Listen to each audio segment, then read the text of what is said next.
कि जैसे कि हमारे एक मित्र का है कि भाई आप क्यों नहीं वो सब गाते हैं कि बनी लसियाइल तलहे द नदिया में दही तुम है द कि चीखे द जवानी के अचार गोरिया अना तो फोर दे हब जो भी है जिम्मेदारी पहले होके ना आवे लइका को गर गर गर गर हवा के पिया ए बोला समदरिया वाला ना लइका के यह सब तरह छाती बजा के चढ़िया घरों से निकाल के कई बार 2 कुंटल धान कहब ए मदारी वाला छोड़ा देता ना छोड़ा ऐसे गिनती गिनब 1 गिनती गिनब 2 गिनती गिनब 3 भागी हम निकल लइकाई में खुद मदारी देखने जाएंगे तो मदारी लोग इतने डरवा दो कि घर से लियावल जरूरी हो कि सपवा कह से छतिया पे चढ़ी रतिया खान तोरा ले आवे के पड़ी तो 3 का एक के बोले तलक हम के भाग जाएंगे। एक गाना अभी पहले मैं पिछले साल गाया था कि एक मदारी का भेष पकड़ के एक प्रेमी अपने प्रेमिका के गांव में पहुंचता है शादी होने के बाद ढूंढ रहा है उसको घूम घूम गली गली तो गाता है क्या कि जन बनी के मदारी यानी तोहरी दुआरी तनी घर से तू निकल ये प्यारी हाँ जब से अइलू ससुरारी जगीरा तो हम सारी धरा के अइलू बीमारी कि खिड़की से मुझको थोड़ा आप देखिए हाँ कि खिड़की तो खोलिए थोड़ा आप देखिए हाँ आके दुमुहा होई सांप देखिए जान आके दुमुहा होई सांप देखिए।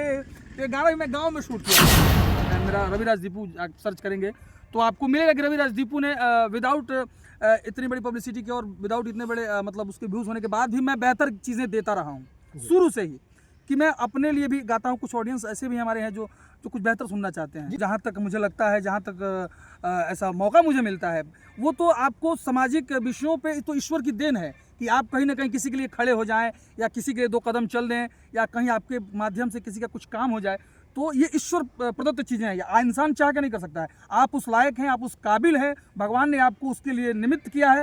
ये सब कुछ जनता पे छोड़ देना चाहिए। हम अपनी उम्र क्या बताएं उम्र भाई मेरा मान के चलिए कि 30-32 के आसपास की उम्र है मेरा। 15 साल से रविराज दीपू जो है कि सिंगिंग के दुनिया में है जी जी जी और अभी तक जो है कि फैन फॉलोइंग और पॉपुलरिटी जो है कि वो नहीं मिल पाया। हाँ बिल्कुल इसका क्या कारण ये सही है।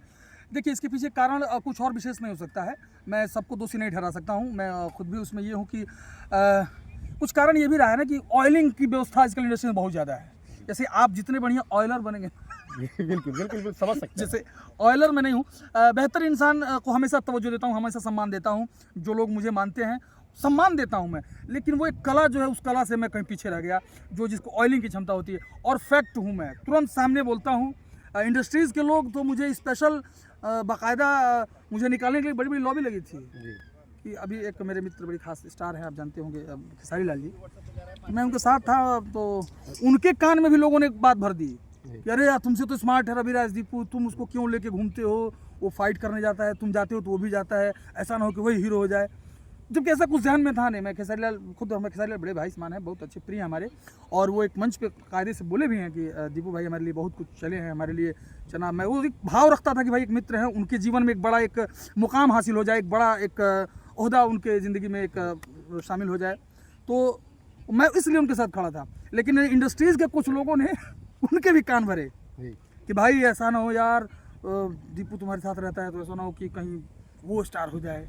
अच्छा कारण ये नहीं था कारण कुछ और था। कारण ये था कि मैं खेसारी के सपोर्ट में रहता था और खेसारी के सपोर्ट में इतना रहता था कि उनके लिए आँख की किरकिरी हो गया था मैं। खेसारी जी की बात अगर आप कर रहे हैं जी तो काजल रघवानी जो खेसारी लाल यादव पे आरोप लगा रही थी क्या कितना सच्चाई है उसमें? देखिए अब ये तो व्यक्तिगत मामला है और इंडस्ट्रीज़ है यहाँ सब लोग एक दूसरे से मिलते हैं अपनी मर्जी से। यहाँ कोई किसी को दबाव में नहीं मिला सकता या ना मिल सकता है। हाँ आप भावनाओं में बह रहे हैं तो इसकी जिम्मेदार आप हैं। कोई बहा रहा है तो ऐसा तो है नहीं कि आप बच्चे हैं दूध पीते बच्चे हैं। किसी की बात कर रहा हूँ मैं इंडस्ट्री में। आप ये पहला घटना नहीं है इसके पहले भी बहुत पहले से होते आ रहा है। तो ये किसी पे ब्लेम लगाना या किसी को चीट करना या किसी को कुछ भी करना ये तो इंडस्ट्री का कहानी रहा है। ये कारण नहीं हो सकता है।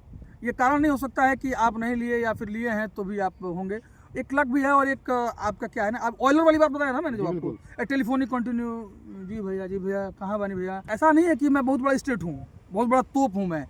हाँ लेकिन एक सिद्धांत है मेरा एक सम्मान है खुद की नज़र में भी तो यही कारण उसको, ऐसा नहीं है लोग मुझे सम्मान प्यार देते हैं, ऐसा नहीं है।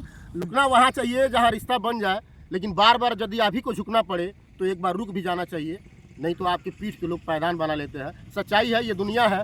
2-3 दिन बाद अब मेरा एक और गाना आ रहा है MT हिट चैनल से, तो मैं उसको सुनाऊंगा तो नहीं, लेकिन अभी 4-5 दिन 6 दिन पहले एक गाना रिलीज हुआ है, मैं उसको सुनाना चाहूँगा। बिल्कुल बिल्कुल। तो आप बहुरानी फिल्म की शूटिंग कर रहे थे, तो एक अफवाह ये फिल्म आप पे लगा था, आप ही के इंडस्ट्री के लोग लगाए थे कि पूनम दुबे और आपका कुछ अफेयर चल रहा अरे है, नहीं। और काफ़ी ये बवाल। अरे नहीं भाई, ऐसा कुछ नहीं है।